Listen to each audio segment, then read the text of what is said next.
নমস্কার।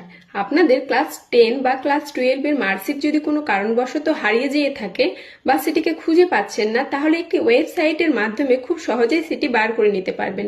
সেটি কিভাবে বের করবেন এবং কোন ওয়েবসাইটের মাধ্যমে বার করবেন সেটি জানার জন্য ভিডিওটি শেষ পর্যন্ত দেখতে থাকুন।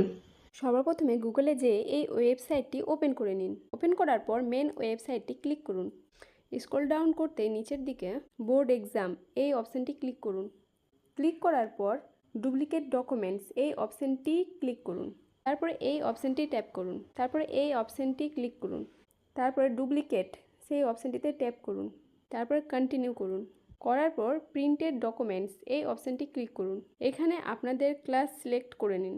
করার পর আপনাদের পুরো ডিটেলস এখানে ফিল আপ করে নিন। ফিল আপ করার পর সার্চ অপশানে ক্লিক করবেন। ক্লিক করার পর আপনাদের মার্কশিটটি এখানে পেয়ে যাবেন।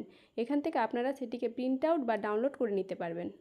ভিডিওটি ভালো লাগলে লাইক, কমেন্ট, শেয়ার অবশ্যই করবেন। আরও এই ধরনের ইনফরমেশন পেতে এসএম টেকনিক্যাল নলেজকে এখনই সাবস্ক্রাইব করে নিন। যারা ফেসবুক এবং ইনস্টাগ্রামে ভিডিওটি দেখছেন তারা ফলো করে নিন। সকলে ভালো থাকুন, সুস্থ থাকুন। দেখা হচ্ছে পরবর্তী ভিডিওতে।